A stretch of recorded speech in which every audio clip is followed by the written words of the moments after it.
మీ business ఏదైనా మీ ఊర్లో promotion చేయాలంటే అది సుమన్ టీవీతోనే సాధ్యం. ఇప్పుడే సంప్రదించండి.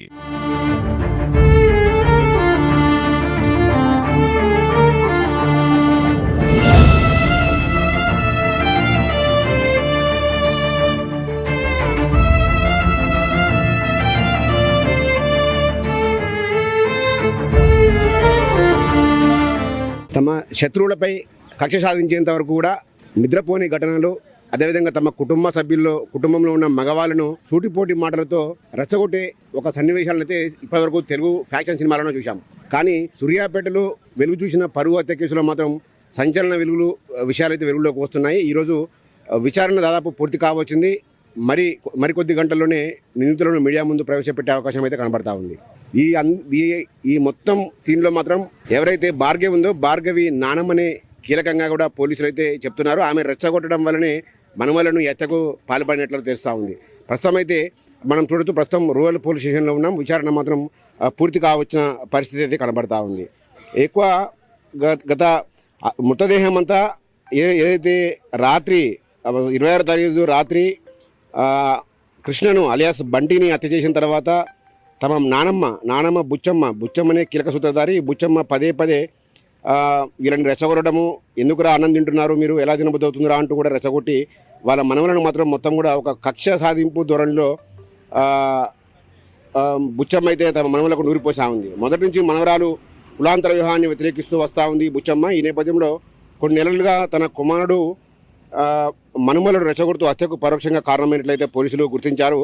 హత్య చేసిన తర్వాత మృతదేహాన్ని కారులో వేసుకొని అయితే హత్య చేసిన తర్వాత తమ నానమ్మ కళ్ళల్లో ఆనందం చూడడానికి కోసం ఈ డెడ్ బాడీని ఏకంగా వాళ్ళు సూర్యాపేట జిల్లాలోని ఆత్మకూరు ఎస్ మండలం పాత సూర్యాపేట గ్రామానికి చెందిన ఒక చనిపోయిన కార్యక్రమం ఉంది. అక్కడ కర్మ కార్యక్రమాల్లో పాల్గొనడానికి అయితే తమ నానమ్మ బుచ్చమ్మ వెళ్ళింది. ఆమెకు డెడ్ బాడీని చూపించి ఆమె కళ్ళలో ఆనందం చూసేందుకైతే మన వాళ్ళు ఏకంగా డెడ్ బాడీని కూడా అక్కడ తీసుకెళ్లారు. కానీ ఆ ఇంట్లో వాళ్ళకైతే ఏదైతే కార్యక్రమం జరుగుతుందో ఆ ఇంట్లో వారికి ఎవరికి కూడా తెలియకపోవడం ఇక్కడ విశేషం. అయితే రాత్రి సమయంలో అక్కడికి వెళ్ళి కారులో డెడ్ బాడీని చూసిన తర్వాత ఆమె ఒక్కసారిగా ఆనందపడిన సందర్భం, ఆనందపడి శభాష్ మనవళ్ళు అంటూ ఆమెను వాళ్ళని వెన్నుతట్టి ఒక ఫ్యాక్షన్ సినిమాని అయితే తలపిస్తూ ఉంది. అనంతరం ఈ డెడ్ బాడీని తీసుకొని దాదాపు 120 కిలోమీటర్ల పైగా డెడ్ బాడీని కారులోనే వేసుకుంటూ సంచరించారు. అయితే ఈ డెడ్ బాడీ మొత్తం ఇటు జనగాం రోడ్లోను మొదటగా పాత సూర్యాపేటకి వెళ్ళారు. పాత సూర్యాపేటలో తమ నానమ్మకు చూపించిన అనంతరం జనగాం ఇది అరవపల్లి తిరుమలగిరి రూట్లో కూడా వెళ్ళారు. కానీ డెడ్ బాడీని ఎక్కడికి వేయాలో తెలియలేదు. ఈలోగా తెల్లవారు వస్తుంది, తెల్లవారితే కనుక మళ్ళీ ఇబ్బంది అవుతుందనే ఉద్దేశంతోనే వెళ్ళి తమ గ్రామ శివార్లోనే ఒక చెరువు కట్టపై పడవేసిన పరిస్థితి ఉంది. ఈ మొత్తం వ్యవహారంలో ఇప్పటికీ వాళ్ళ నానమ్మను కూడా పోలీసులు అదుపులోకి తీసుకున్నారు.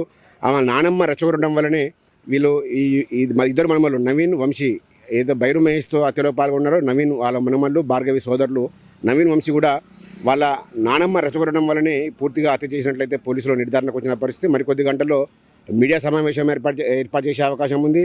నిందితులను మీడియాకు చూపించి అసలు హత్య ఎలా జరిగింది, అసలు ఎందుకు జరిగిందో పూర్తి కారణాలు అయితే పోలీసులు వెల్లడిస్తారు.